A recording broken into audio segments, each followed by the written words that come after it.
सदाशिवसमारम्भां शङ्कराचार्यमध्यमाम् अस्मदाचार्यपर्यन्तां वन्दे गुरुपरम्पराम्। ચાંદોગ્યોપનિષદનો શાંતિ મંત્ર હું બોલાવું એ પ્રમાણે બોલજો. ઓમ આપ્યાયન્તુ મમાંગાની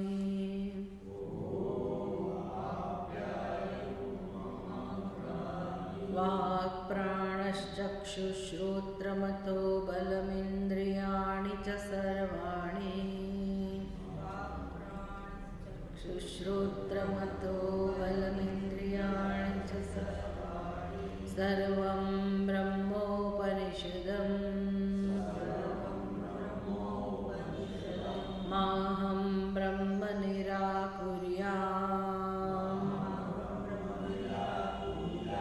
મા બ્રહ્મ નિરાકરોત અનિરાકરણમસ્તુ અનિરાકરણમ મે અસ્તુ તદાત્મનિ નિરતે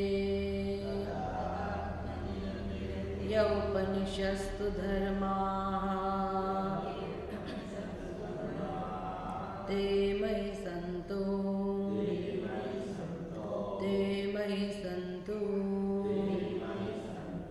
ઓમ શાંતિ શાંતિ શાંતિ.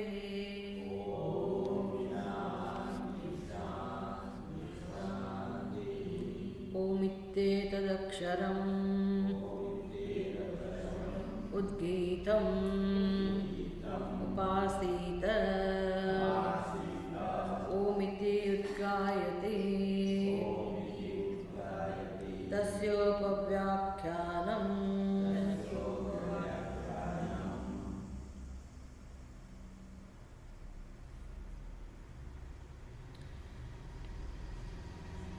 બીજો મંત્ર હું બનાવું છું, તમારી પાસે હશે મોબાઈલમાં, ગ્રુપમાં બધા આવેલો છે. આપણા ગ્રુપમાં નહીં મૂક્યો હોય તમારા પાસે?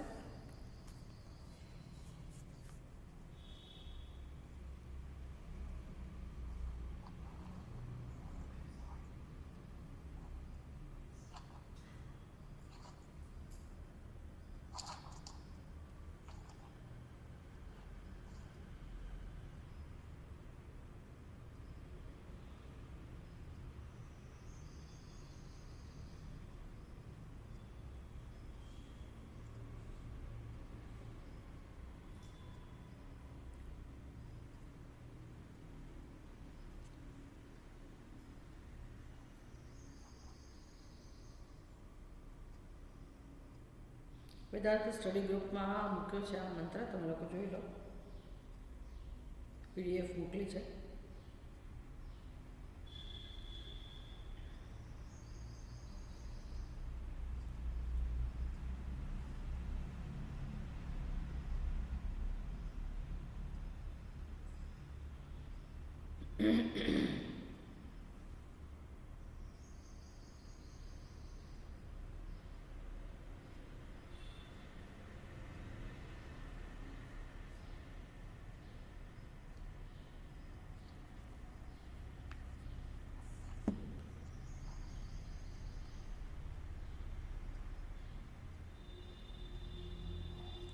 તમારા લોકોના માઇક્રોફોન બંધ રાખજો.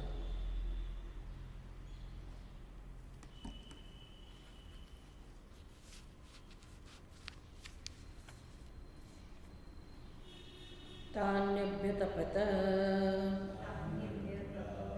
તેભ્યો અભિતપત્તેભ્યો ઓંકારઃ સંપ્રાસવત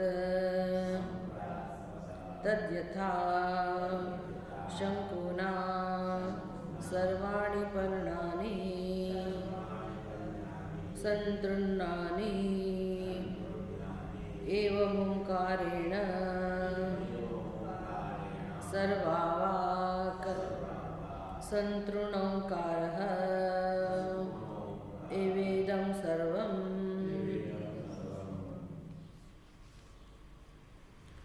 ઉપનિષદના છાંદોગ્ય ઉપનિષદના આ 3 થી 8 3 થી 3, 4, 5, 6 અને 7 3 થી 7 પાઠકની અંદર એટલે કે 1 થી 5 અધ્યાયમાં જે ઉપાસનાઓ છે એમાંથી આપણે ઓમકારની ઉપાસના વિશે થોડું અત્યારે સમજી રહ્યા છીએ. ઓમ ઇતિ એતદ અક્ષરમ ઉદ્ગીતમ ઉપાસીત. ઓમ ઇતિ એતદ અક્ષરમ ઉદ્ગીતમ. આ ઓમકાર, આ અક્ષર જે છે તે ઉદ્ગીત છે અને એની ઉપાસના કરવી જોઈએ. ઓમિતિ હિ ઉદ્ગાયતી.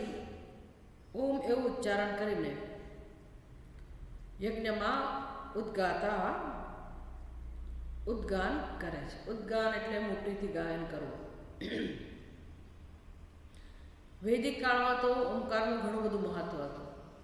એટલે ગુરુકુળમાં ગુરુ શિષ્ય વચ્ચે જે કંઈ સંવાદ થાય, ગુરુ શિષ્યને બોલાવે તો ઓમકારથી બોલાવે, નામથી ના બોલાવે. અને કોઈ પણ યજ્ઞ યાગાદિ થતા હોય તો એમાં કોઈ પણ મંત્રનું ઉચ્ચારણ ઓમકારથી થતું હોય. અને સામગાનના પંડિતો છે એ પણ જ્યારે યજ્ઞ યાગાદિ કરતા હોય તો બહુ ઉચ્ચ સ્વરે એ લોકો ઓમકારનું બહુ સુંદર ગાન કરતા હોય છે.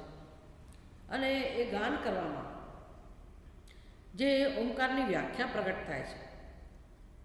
ઓમ ઇતિ હિ ઉદ્ગાયતી તસ્ય ઉપવ્યાખ્યાનમ. એની વ્યાખ્યા આપણને અહીંયા કહી રહ્યા છે ઉપનિષદની અંદર. એ તો તમે જુઓ તો બહુ વિસ્તાર છે, બહુ જ વિસ્તૃત રીતે આપણને કશી સમજ ના પડે એ પ્રકારનું વર્ણન છે કે કયા રીતે આ બધું આખી વિધિ એની જ્યારે વ્યાખ્યા થતી હોય એટલે ઓમકારનું ગાન થવાની સાથે સાથે એમાંથી એની વ્યાખ્યા એટલે ઓમકારની ઉત્પત્તિ કઈ રીતે થઈ, કેવી રીતે આ 3 વ્યાહૃતિમાંથી ઓમકારની ઉત્પત્તિ એમને જણાય, આ બધું વિસ્તારથી વર્ણન છે. અને આખા બ્રહ્માંડને અંદર સાંકળી લેવામાં આવ્યું છે. બહુ જ એટલે બહુ જ સૂક્ષ્મ સ્તરે બધું ચિંતન છે. પણ આપણને તો જેને કહેવાય ને ટપટપથી કામ નથી, મમથી કામ છે. એ વસ્તુ જે આપણે જે સમજી શકીએ, આપણા જીવનમાં જેનું અનુષ્ઠાન કરી શકીએ અને જેનું ફળ આપણને મળે એ દ્રષ્ટિએ આપણે ઓમકારની સમજ પ્રાપ્ત કરીએ છીએ. એટલે એની વ્યાખ્યા શરૂ કરવામાં આવી. પછી તો જે મંત્ર આપણે હાથમાં લીધો છે તો બીજા અધ્યાયનો અને 23મો ખંડ અને 3જો મંત્ર. એટલે એની વચ્ચે જે બધું છે એમાં આપણે રસ લેતા નથી. અત્યારે જે 3, 2, 23, 3 જે આપણે વાંચ્યો મંત્ર એને સમજીએ. તાની અભ્યતપત તેભ્ય અભિતપ્તેભ્ય. એટલે આમાં જે આલોચના થઈ, જે વ્યાહૃતિઓ હતી, ભુઃ ભુવઃ સુવઃ 3 લોકને ધ્યાનમાં રાખીને એ 3 જે વ્યાહૃતિઓ છે એની આલોચના કરી, ચિંતન કર્યું, ખૂબ બધું ચિંતન કર્યું પ્રજાપતિએ. અને ચિંતન કરાયેલા તે અક્ષરોમાંથી તાની અભિતપ્તેભ્ય એટલે જે અક્ષરો વિશે ચિંતન કરાયેલું હતું એમાંથી ઓમકાર ઉત્પન્ન થયો. જેવી રીતે અને એમણે શું જોયું આ બધાની અંદર જે વર્ણન ચાલતું હતું એમાંથી એમણે કઈ સમજ પ્રાપ્ત કરી તો દ્રષ્ટાંત સાથે સમજાવે છે કે જેવી રીતે વૃક્ષના પાંદડા ઉપર તમે કોઈ પાંદડું હાથમાં લો તો એ પાંદડામાં મેઇન એની એક નસ હોય, મુખ્ય નસ હોય અને એ જ નસના ફાટા પડીને આખા પાંદડામાં છવાયેલી હોય. પાંદડામાં સર્વત્ર નસ છવાયેલી હોય. જો ધ્યાનથી તમે જોતા હો, જુઓ તો ખ્યાલ આવે કે આવું જ છે. તો એવી રીતે જેમ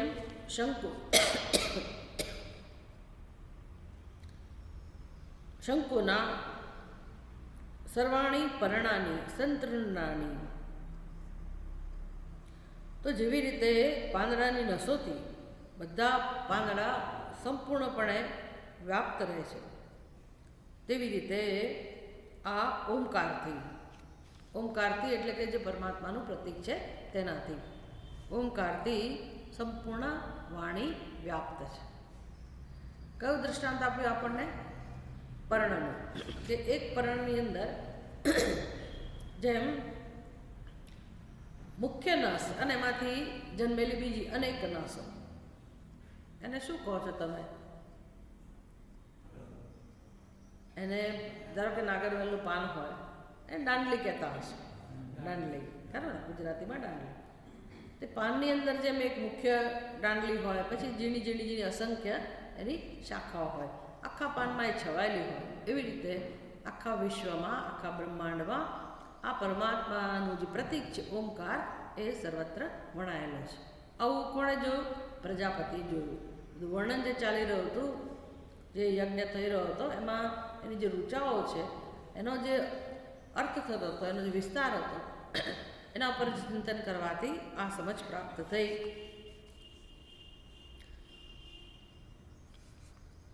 આમ પહેલાં તો એવું કહે છે કે ભાઈ બધી વાણી પરમાત્માના પ્રતિકરૂપ ઓમકારથી સંપૂર્ણ વાણી વ્યાપ્ત છે. એટલે આપણે જે કંઈ બોલીએ છીએ, જે વ્યક્તિ બોલે છે, જે પણ બોલે છે, જ્યાં પણ બોલાય છે, જેવી રીતે બોલાય છે, એમાં ઓમકાર વ્યાપ્ત છે. વિચાર કરો. અને એ દ્વારા સમસ્ત જગતમાં વ્યાપ્ત છે. આપણે જોઈશું કેવી રીતે, આપણી રીતે આપણે ચિંતન કરીશું કે સંપૂર્ણ વાણી વ્યાપ્ત છે. ઓમકાર જે સર્વ કહી છે, ઓમકાર જ સર્વ કહી છે. જેટલું પણ જગતમાં છે એક બીજું કંઈ નહીં પણ ઓમકાર જ છે. કેવળ ઓમકાર જ આ બધું છે. ઓમકાર એવ ઇદગમ સર્વમ, જે છે તે ઓમકાર જ છે. જો બીજા બધા ઉપનિષદમાં ઓમકારનો આધાર લઈને, આલંબન લઈને આપણું જીવન સમજાવે છે. જાગ્રત અવસ્થા, સ્વપ્ન અવસ્થા અને સુષુપ્તિ અવસ્થા, એમાં આપણું જીવન આવી જાય. બધા જ જીવોનું જીવન આવી જાય. કોઈ પણ જીવ એવો નથી કે જે જાગ્રત અવસ્થામાં પોતાના અસ્તિત્વનો અનુભવ ના કરતો હોય. જાગ્રત અવસ્થામાં પોતાનું અસ્તિત્વ, સ્વપ્નમાં પોતાનું અસ્તિત્વ અને સુષુપ્તિમાં, આ ત્રણ અવસ્થાઓમાં આપણું જીવન જીવાતું હોય છે, વ્યતીત થતું હોય છે. એ ત્રણ અવસ્થા અને આખું બ્રહ્માંડ, આખું વિશ્વ અને એ અવસ્થાના અધિષ્ઠાતા દેવતાઓ, આ બધાને ઓમકારની અંદર સમાવી લીધા. એટલે હવે મારે વિશ્વનું ચિંતન કરવું હોય કે આ વિશ્વ બીજું કંઈ નથી પણ પરમાત્મા છે. પરમાત્માને આપણે જાણતા નથી. જગત આપણી સમક્ષ છે. જગતને આપણે ખરેખર તો સાચા અર્થમાં જાણતા નથી અને આખા બ્રહ્માંડને આપણે જાણી પણ ના શકીએ. આપણી આજુબાજુનું જે હોય એને જાણી શકીએ, અથવા જેને તમે અનુમાનથી જેનું જ્ઞાન પ્રાપ્ત થઈ શકો એને જાણી શકીએ. બાકી વિશ્વમાં તો કેટલી બધી વસ્તુઓ છે. નીચેના જમીનની નીચે કેટલું બધું છે. આપણે જ ઘણું બધું જમીનની નીચે ઉત્પન્ન કરેલું છે. એ સિવાય સૃષ્ટિ, જીવ સૃષ્ટિ, એ જળચર હોય, ખેચર હોય, વનચર હોય, ભૂચર હોય, પાર વગરના જીવજંતુઓ, એને પણ આપણે કોઈ દિવસ પૂર્ણ માત્રામાં જાણી ના શકીએ. આવું અસંખ્ય અસંખ્ય વસ્તુઓ આ બ્રહ્માંડની અંદર છે. એ બધું જ ઓમકાર જ છે, એ ઉપનિષદ સમજાવે છે. પણ ઓમકારમાં શું કામ રસ છે? ઓમકાર છે એવું સમજવાની શી જરૂર છે? એનાથી મને શું ફાયદો થાય? તો કે ઓમકાર મહત્વનો નથી. ઓમકાર મારી દ્રષ્ટિ ક્યાં લઈ જાય છે, ઓમકાર આપણું ધ્યાન ક્યાં દોરે છે? તો કે જેમ કોઈ વ્યક્તિનું નામ હોય, યજ્ઞદત્ત, દેવદત્ત, એ કોઈકનું નામ હોય. આ જમાનામાં કોઈ એવા નામ રાખે નહીં, પણ શાસ્ત્રમાં એવું દ્રષ્ટાંત હોય કે દેવદત્ત. દેવદત્ત કોઈ વ્યક્તિનું નામ છે. આપણે એ વ્યક્તિને ઓળખતા હોઈએ તો જેટલી વાર એ વ્યક્તિનું નામ લઈએ એની ગેરહાજરીમાં પણ, તો સ્મરણ કોનું થાય? દેવદત્તનું. કેમ એવું થાય? તો કે નિયમ છે. નામની પાછળ હંમેશા નામી હોય. રામચંદ્રજીનું નામ લઈએ આપણે, શ્રી રામ જય રામ કરીએ કે રામ રામ બોલીએ તો કોનું સ્મરણ થાય? રામચંદ્રજીને. એમ જે પણ નામ લેવાતું હોય, ઘડો શબ્દ બોલીએ, ઘડો પણ નામ છે, તો ઘડો શબ્દ બોલીએ તો એની પાછળ ઘડો આવે જ. કેમ? તો કે બંને અભિન્ન છે. નામ અને નામી અભિન્ન છે. નામ ક્યારેય એના અભિધેય પદાર્થ ક્યારેય એના નામથી ભિન્ન ના. બસ આ રહસ્ય છે. એટલે નામને પકડવાથી, નામનું ચિંતન કરવાથી, નામનું ધ્યાન કરવાથી નામીનું ધ્યાન થઈ જાય. એટલે ઓમકાર નામ છે અને પરમાત્મા નામી છે. એનું ધ્યાન કરવું હોય પરમાત્માને આપણે જાણતા પણ નથી, પણ આપણે એનું ધ્યાન કરવું છે. પહેલાં બીજા બધા પદાર્થો તો પરિચિત હોય અને આપણને સ્મૃતિમાં આવે, પણ આ પરમાત્માના સ્વરૂપને આપણે જાણતા નથી. પણ છતાંય પરમાત્માનું ધ્યાન થઈ જાય એવી તરકીબ, એવો ઉપાય આપણને આપવામાં આવે છે. એટલે શું કરે છે? તો કે ઓમકારના આધારે, ઓમકારની અંદર પણ 3 માત્રાઓ છે, અ, ઉ અને મ. અને આપણા જીવનમાં જેટલી 3 વસ્તુઓ છે એ બધાને અ, ઉ, મ સાથે સરખાવવામાં આવે છે. એમાંથી એક દ્રષ્ટાંત આપણે લઈએ, જાગ્રત, સ્વપ્ન અને સુષુપ્તિ, 3 અવસ્થાઓ. તો 3 અવસ્થાઓ આપણા માટે બહુ મહત્ત્વની છે. અને 3 અવસ્થાઓમાં આપણી સત્ય બુદ્ધિ છે. જાગ્રત અવસ્થામાં હું જેનો અનુભવ કરું છું એ બધી વસ્તુઓ મારા માટે પરમ સત્ય છે અને એના આધારે મારા વિશેનો નિર્ણય મારી બુદ્ધિમાં થાય છે. કેવો નિર્ણય? હું સફળ કે નિષ્ફળ, મારા જીવનમાં સફળ કે નિષ્ફળ, શેના આધારે આવો નિર્ણય થાય? અનુભવો પરથી. કઈ અવસ્થાના અનુભવો પરથી? જાગ્રત અવસ્થાના. લોકો જેને સફળતા કહેતા હોય એવી સફળતાનો અનુભવ જાગ્રત અવસ્થામાં મને થાય, એટલે મારી બુદ્ધિમાં મારા વિશે રોજ નિર્ણય બનતો જાય કે હું સફળ છું કે નિષ્ફળ છું. બંને હોય, ક્યારેક હું સફળ, ક્યારેક હું નિષ્ફળ. જેમ આપણું જીવન વીતતું જાય તેમ આ નિર્ણય દ્રઢ થતો જાય. એ ખરેખર નિર્ણય એટલે જીવત્વનો નિર્ણય. હું જીવ છું એ સાબિત કરીએ છીએ આપણે.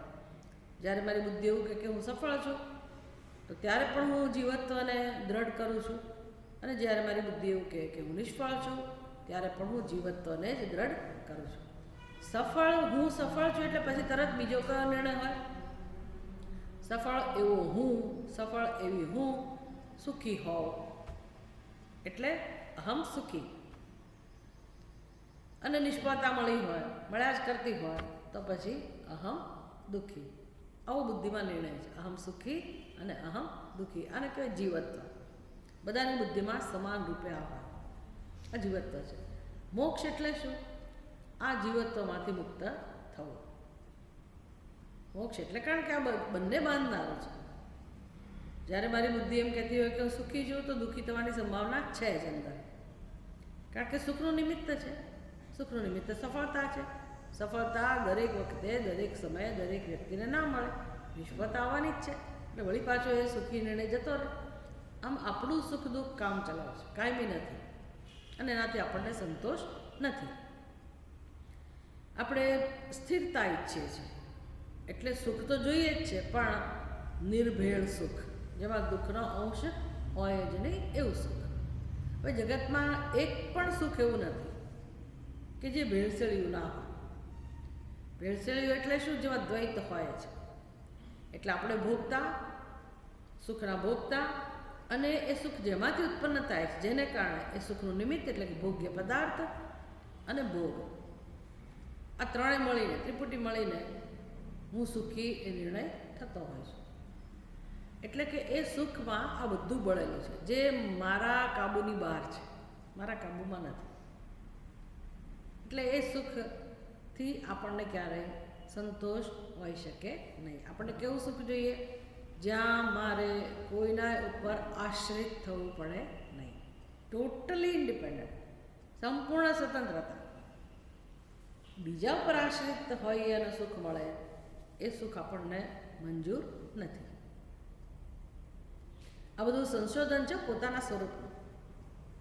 આ બધું આપણે આ જવાબદારી વિચારવાની આપણી પોતાની છે કે આવું આપણે ચિંતન કરીએ કે આ વાત સાચી છે કે નહીં, તો આપણને અંદરથી સ્પષ્ટતા મળે કે હા વાત તો સાચી છે, આપણે એવા જ સુખને શોધીએ છીએ. કોઈને પરતંત્રતા ગમતી નથી, તો એવું સુખ, સ્વતંત્રતાથી ભરેલું સુખ કોઈને આજ સુધી મળ્યું નથી, મળી શકે એમ પણ નથી. કારણ કે સ્વતંત્રતા ભરેલું સુખ એટલે શું? તો કે જેમાં કશું કરવાનું ના હોય, કશું કરવાથી પ્રાપ્ત ના થતું હોય, જે બીજે કશેથી પ્રાપ્ત થતું ના હોય, જેનું કોઈ નિમિત્ત ના હોય, એટલે નિર્નિમિત્ત હોય, સહજ હોય, એ જ સ્વતંત્રતા ભરેલું સુખ હોય. અને તો એક જ તત્વ છે જે સ્વતઃ સિદ્ધ છે, જે ઉત્પન્ન થયું નથી, જે નિત્ય છે, જે એક અને અદ્વિતીય અનંત છે, પૂર્ણ છે, અને એ જ સ્વતંત્ર હોય, અને એ છે આત્મા. તો આત્માનું સુખ જ આપણને પૂર્ણ સુખનો કે સ્વતંત્ર સુખનો લાભ કરાવી શકે. એ આત્માને સમજવા માટે આ ઓમકાર આલંબન છે. એટલે ઓમકારનું આલંબન, અત્યારે આપણા સુખ માટે ઘણા બધા આલંબનો છે જીવનમાં, ખરું કે નહીં? છે કે નથી? જીવનમાં બીજા બધા આલંબનો લઈને આપણે જીવીએ છીએ ને સુખ માટે. મુંડક ઉપનિષદ સમજાવે છે કે આ ગૃહસ્થાશ્રમમાં આ માણસ બિચારો સુખી થવા માટે ગૃહસ્થાશ્રમનો આધાર લે છે, એની જરૂરિયાત છે. પણ કેટલા આલંબનો છે? 18 પ્રકારના આલંબનો છે, એની અંદર મુંડક ઉપનિષદમાં વર્ણન કરે છે. અને વિચારો આટલા બધા આલંબનો, હવે આપણે એક લાકડી લઈને ચાલતા શરમાઈએ જરૂર પડી હોય ત્યારે, તો 18 આવા સ્ક્રેચીસ,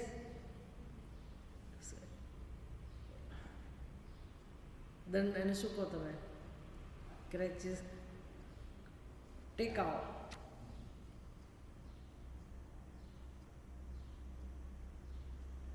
એ લઈને ફરતા હોઈએ.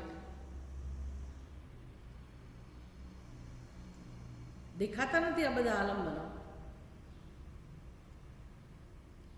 પણ પછી ઉપનિષદ કહે છે કે આલંબનો કોના જેવા છે કે સમુદ્ર પાર કરીને તમારે જવું હોય, તમે નાનકડો તરાપો લઈને નીકળો તો કેટલે જાઓ? પાર કરવાનો તો પ્રશ્ન જ નથી, થોડુંક અંતર કાપ્યા પછી ડૂબવાનો વારો આવે. એવા તરાપા જેવડા છે આ બધા આલંબનો. એટલે ગમે ત્યારે માણસ બિચારો અથડાય, કૂટાય, ગબડી પડે, વળી પાછો ઊભો થાય, વળી પાછો ગબડી પડે. એટલે એનું એ પાર થતો જ નથી મનુષ્ય. એનું નાવડું આવું છે. એટલે કે જે દ્રઢ આલંબન હોય જીવનમાં તો માણસ સામે પાર જઈ શકે. દ્રઢ આલંબન એટલે પરમાત્માનું આલંબન. જ્યાં સુધી પરમાત્માનું દર્શન નથી થતું ત્યાં સુધી આપણા જીવનમાં એ પરમાત્માની શરણાગતિ, પરમાત્માનો આશ્રય, પરમાત્માની ભક્તિ, એ બધું લઈને ધીરે ધીરે મનુષ્ય આગળ વધે તો જ એનું કલ્યાણ છે, નહીંતર કલ્યાણ નથી. નહીં તો ડૂબવાનો તો વારો છે જ. ડૂબી જઈએ તો વાંધો નથી, પણ તો ડૂબીએ પાછા બહાર આવે, ડૂબીએ પાછા બહાર આવે, આવું ચાલે છે. એટલે ઓમકારનો આધાર લેવાનું મહત્ત્વ આપણને સમજાવવું જોઈએ કે ઓમકારનો આધાર શેના માટે લેવાનો છે? તો કે ઓમકાર જેનું નામ છે એ પરમાત્માને પ્રાપ્ત કરવા માટે, પરમાત્માને સમજવા માટે.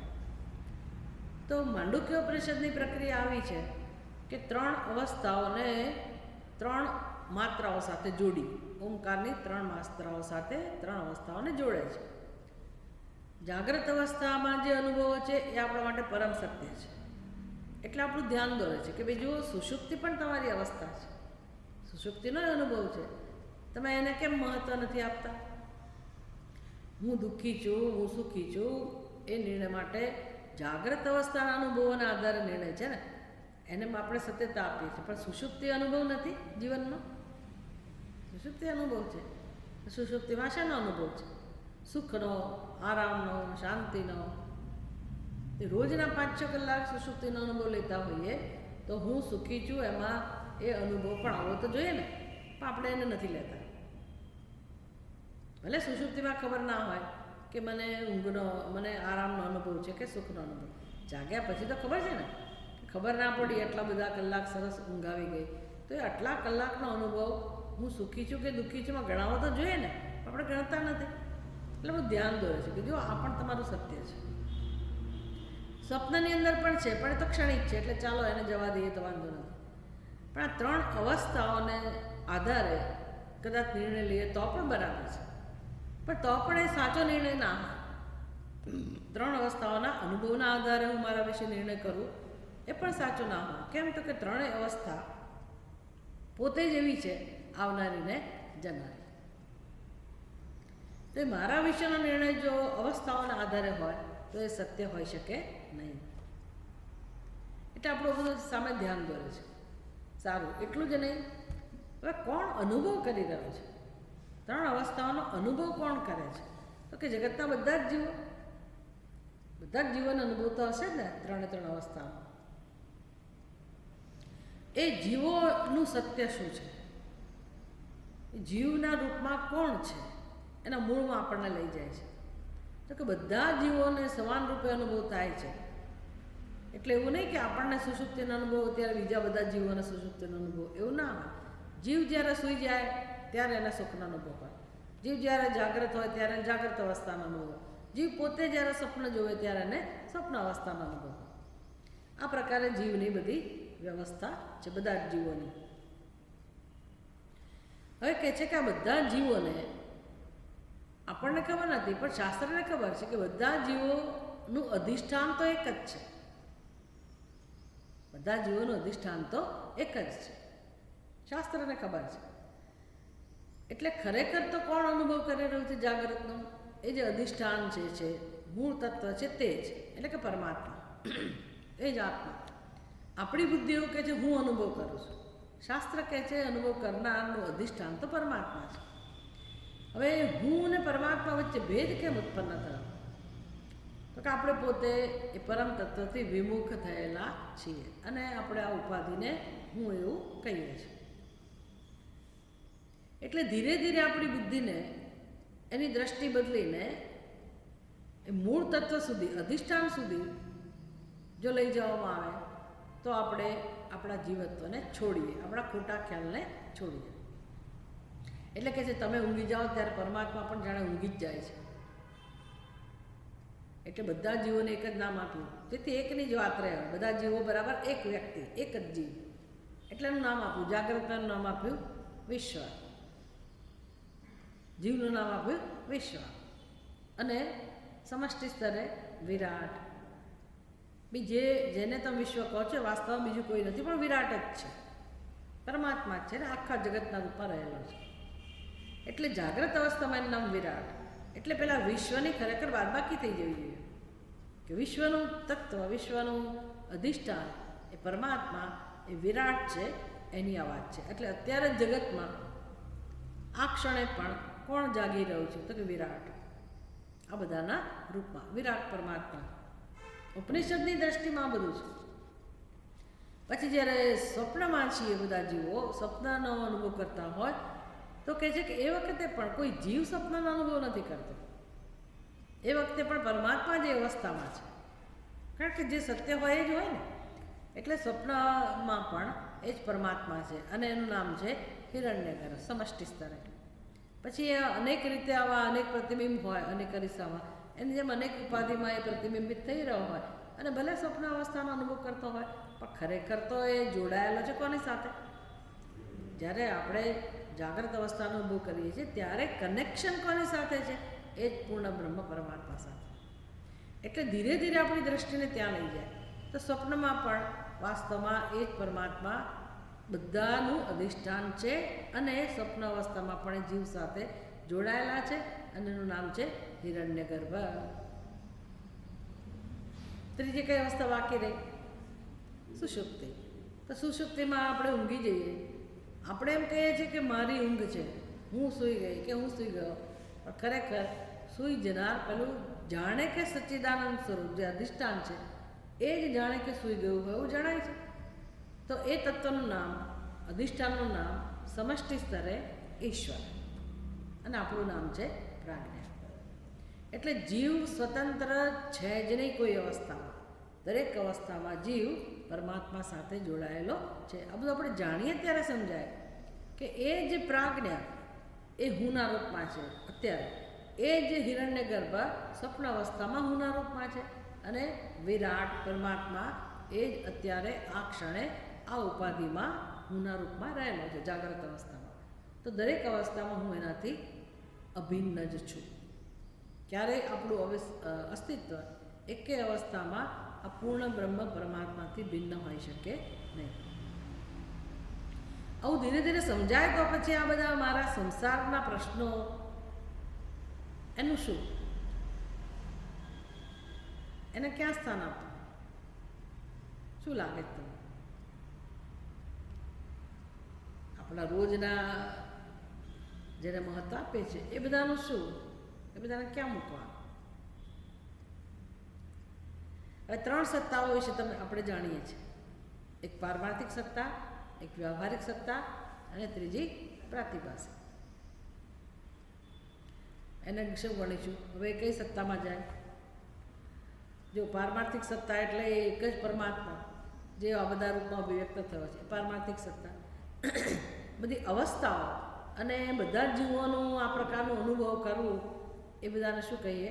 વ્યવહારિક અવસ્થા. એટલે કે આપણું આ શરીર બધા સાથે ઈશ્વર સૃષ્ટિ, એને શું કહીએ?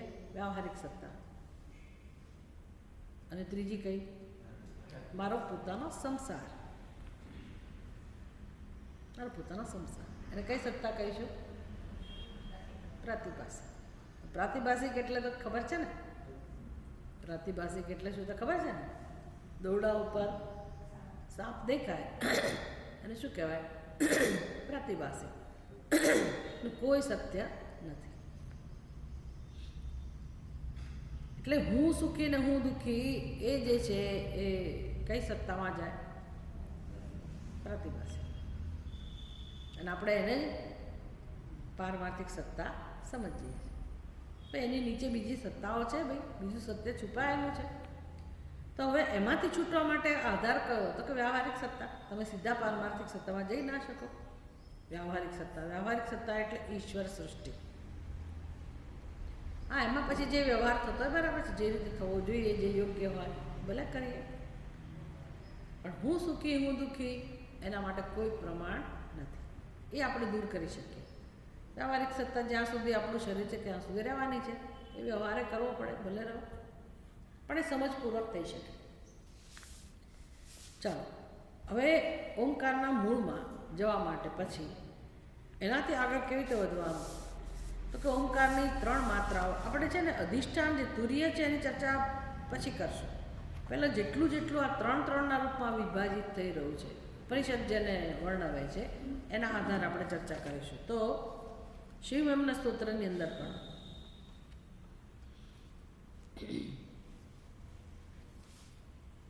ત્રયીમ તિસ્રો વૃત્તિ ત્રિભુવન મતો ત્રિનપી સુરા અકારાદિ વર્ણૈ ત્રિવિધ અભિદત્ત તીર્ણ વિકૃતિ.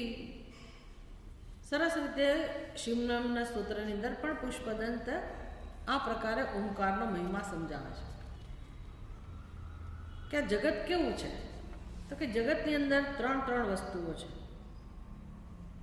3 વર્ણો વડે ઓમકારની આ 3 માત્રાઓ વડે આ 3 ને જોડે છે.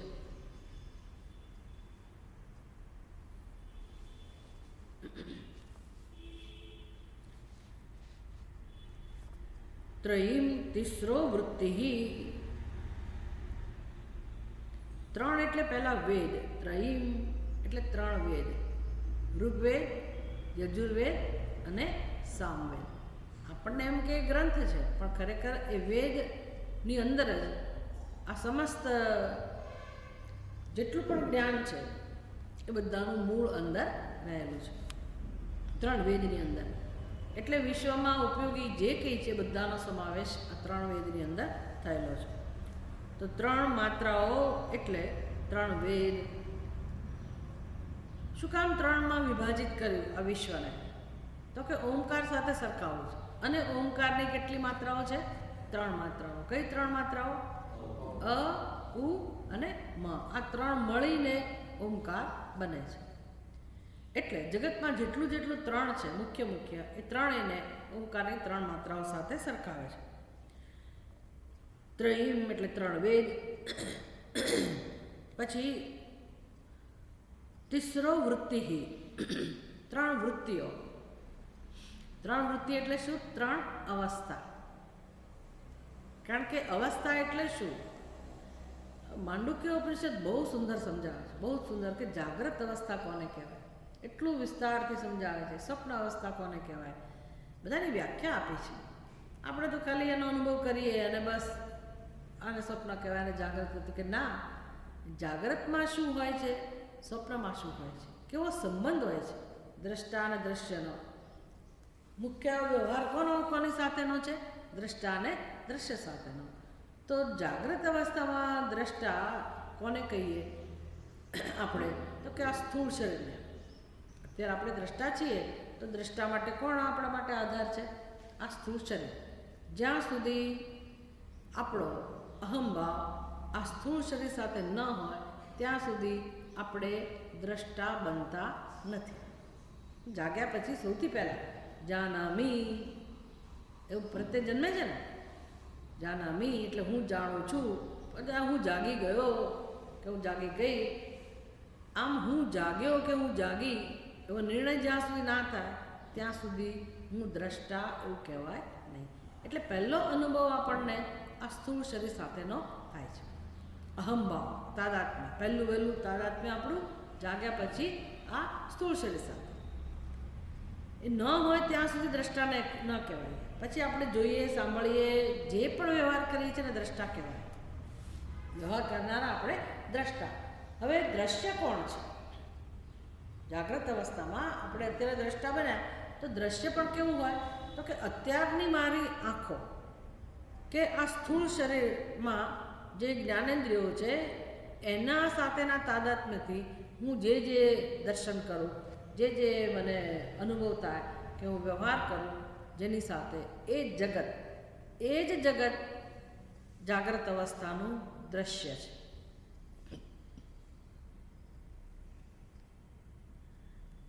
મને સ્વપ્નમાં લોટરી લાગી હતી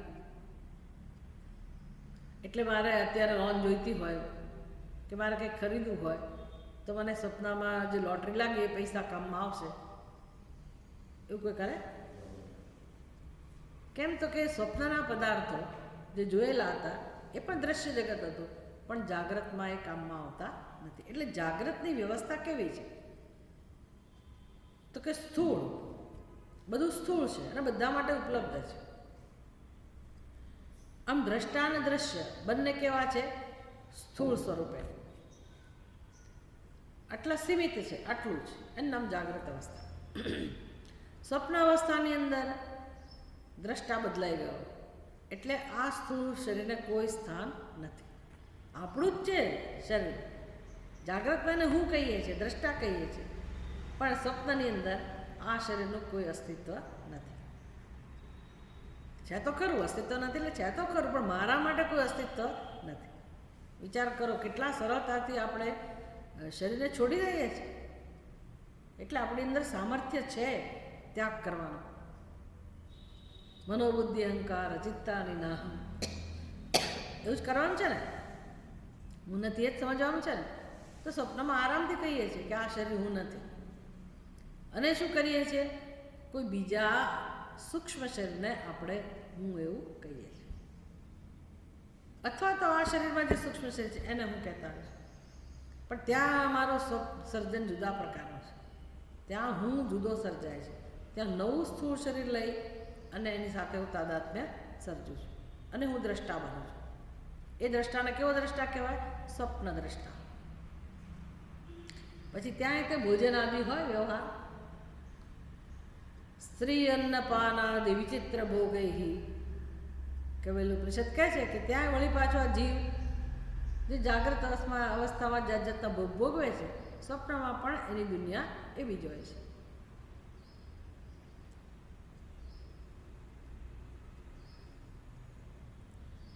અને પોતે એવું માને છે કે હું સુખનો અનુભવ કરું છું. પણ ત્યાં દ્રશ્યના પદાર્થો, દ્રશ્ય જગત, સ્વપ્ન જગતના પદાર્થો આ હોય છે જાગ્રત અવસ્થાવાળા. એને ત્યાં સ્થાન નથી. ત્યાં કોઈક નવા જ પદાર્થો છે, પણ એ જ અવસ્થામાં કામમાં આવે એવા પદાર્થો છે સૂક્ષ્મ રૂપે. કારણ કે દ્રષ્ટા પણ કેવો છે? સૂક્ષ્મ. અને દ્રશ્ય પણ કેવું છે? સૂક્ષ્મ. આ અવસ્થાનું નામ સ્વપ્ન અવસ્થા. તો જાગ્રત અવસ્થાના કોઈ પદાર્થ નથી, દ્રષ્ટા દ્રશ્ય બેમાંથી કોઈ નથી. એટલે આખી જાગ્રત અવસ્થા જાણે કે લુપ્ત થઈ ગઈ અને નવી સૃષ્ટિ આવી ગઈ ત્યાં. અને આપણે કોને સત્ય માનીએ છીએ? સ્વપ્ન અવસ્થામાં કોને સત્યતા આપીએ છીએ? એવું યાદ છે કે હું સ્વપ્ન જોઉં છું? એવો ખ્યાલ છે? એવો ખ્યાલ નથી. આ સમજવાનું છે કે જાગ્રત અવસ્થા સ્વપ્ન અવસ્થામાં હોતા નથી. હું કોને સત્યતા આપું છું એ મહત્વનું છે. આપણો નિર્ણય મહત્વનો છે. એ બધું આમનામ થઈ રહ્યું છે એવું લાગે છે, પણ શું બની રહ્યું છે એમાં? આપણી બુદ્ધિ કઈ રીતે કામ કરે છે? એટલે બુદ્ધિમાં જે નિર્ણય છે હું વિશેનો, કે હું જાગ્રત દ્રષ્ટા અને આ જાગ્રત દ્રશ્ય, એ જે નિર્ણય છે કયા રૂપમાં છે? વૃત્તિના રૂપમાં છે. આપણી બુદ્ધિમાં બધા નિર્ણયો છે એ બધું વૃત્તિના રૂપમાં છે ને. એટલે ત્રય વૃત્તિમ. ત્રણ વૃત્તિ એટલે શું? ત્રણ અવસ્થાઓ. અવસ્થાઓ એટલે બીજું કંઈ નહીં, આપણી બુદ્ધિમાં રહેલી વૃત્તિ, આપણી બુદ્ધિમાં રહેલા નિર્ણયો. તો નિર્ણયો શેના રૂપમાં હોય? વૃત્તિના રૂપમાં જ હોય ને. કે હું અત્યારે દ્રષ્ટા છું તો ખરેખર શું છે? અત્યારે હું જાગ્રત છું એ મારો ખ્યાલ એટલે શું? ખ્યાલ જ છે ને, એક વૃત્તિ જ છે ને બુદ્ધિમાં જન્મતી. એ સિવાય કોઈ સત્યતા નથી. એ વૃત્તિના આધારે મારું જીવન છે કે હું અત્યારે જાગૃત દ્રષ્ટા છું અને એ જ મારા માટે સત્ય છે.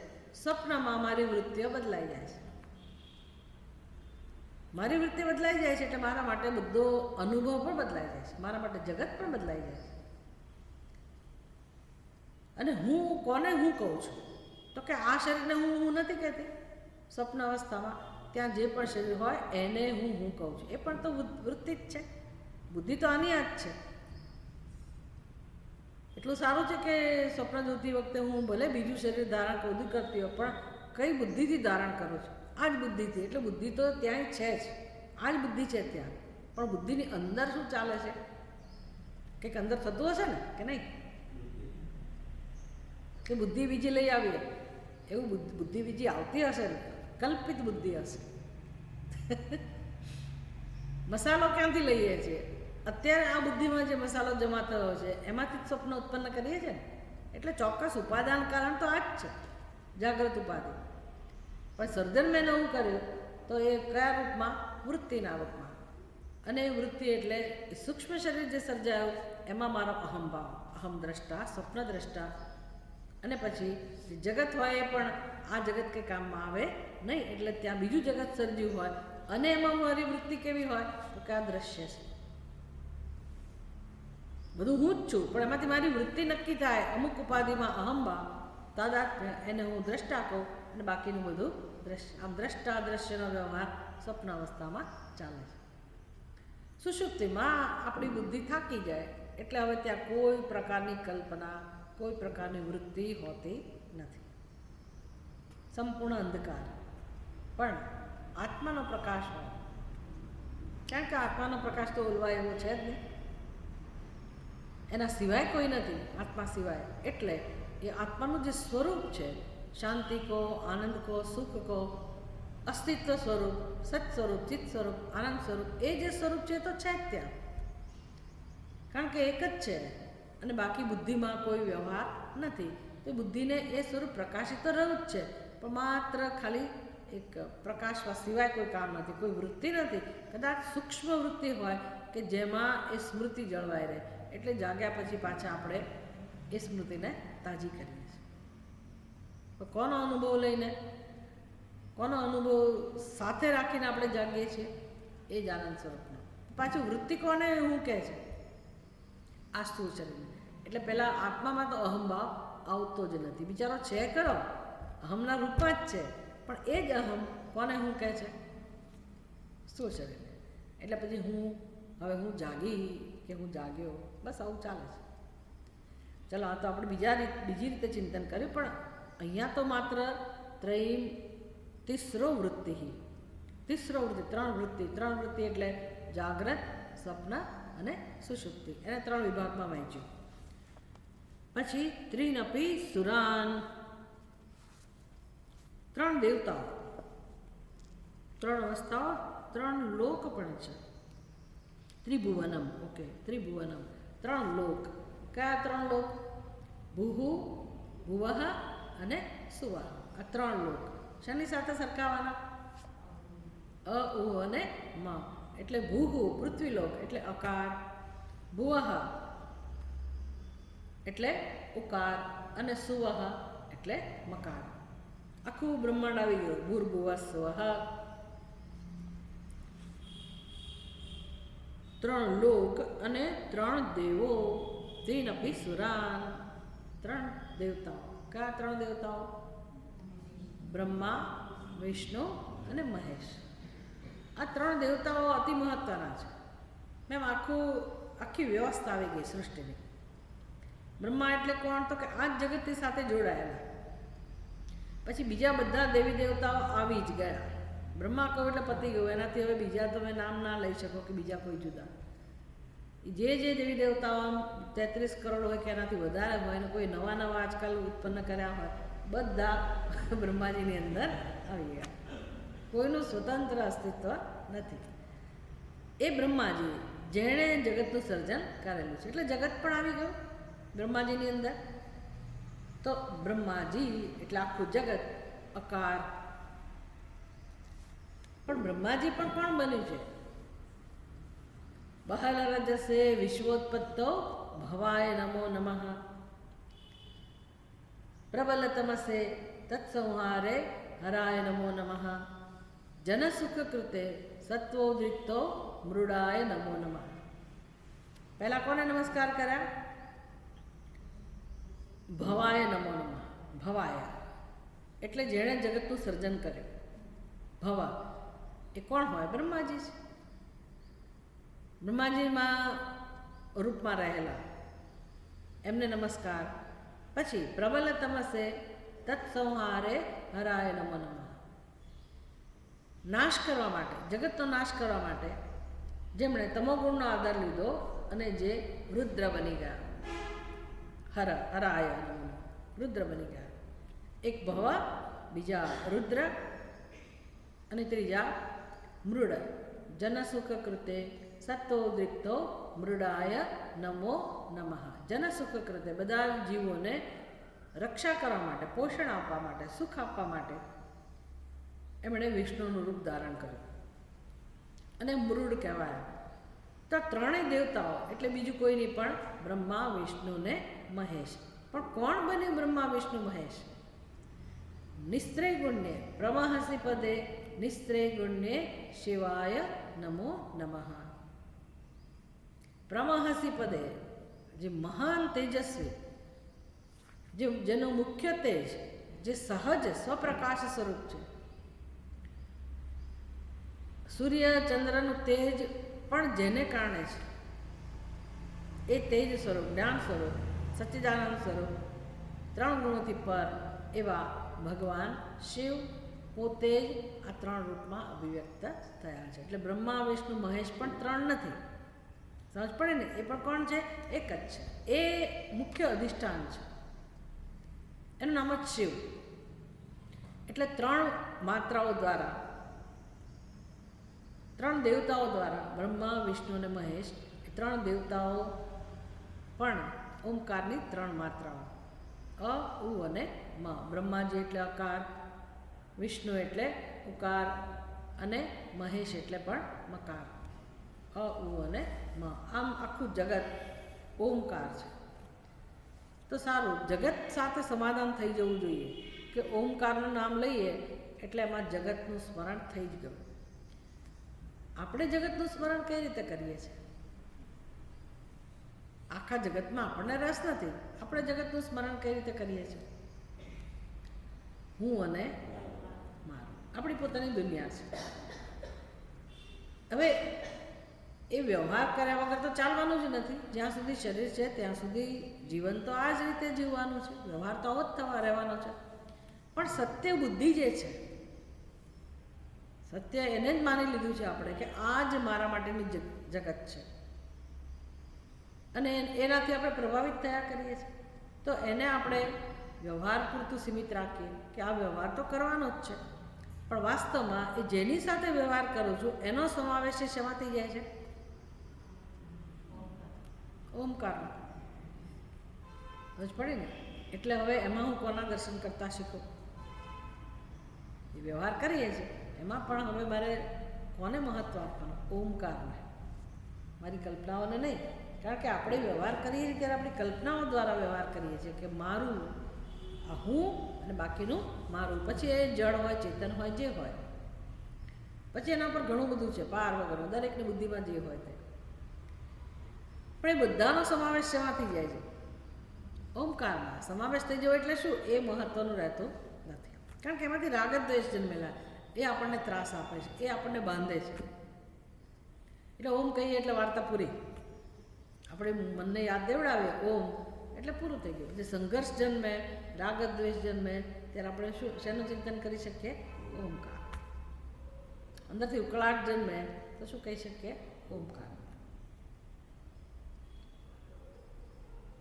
જ્યારે જ્યારે સંઘર્ષ જન્મે ત્યારે આપણે ઓમકારને યાદ કરી શકીએ. તો એટલે કે જેને કારણે સંઘર્ષ જન્મે છે, જેને કારણે રાગ દ્વેષ જન્મે છે, જેને કારણે અશાંતિ કે ઉપદ્રવનો અનુભવ થાય છે, જે વસ્તુ મને ત્રાસ આપે છે, એ બધાનો સમાવેશ પ્રયત્નપૂર્વક અને આ સમજ હોય તો હું એને શું કહી શકું? ઓમ. ઓમનું હું સ્મરણ કરું, એની સાથે બધું ઓમકારમાં આવી ગયું. સમજ હોય તો આવે, નહીંતર ઓમ બોલ્યા કરીએ તો એનો જે પ્રભાવ હોય થાય, પણ વળી પાછું એ ત્રાસ તો રહે છે, અશાંતિ તો રહે છે. એટલે ધીરે ધીરે ધીરે લય કરવાનો છે.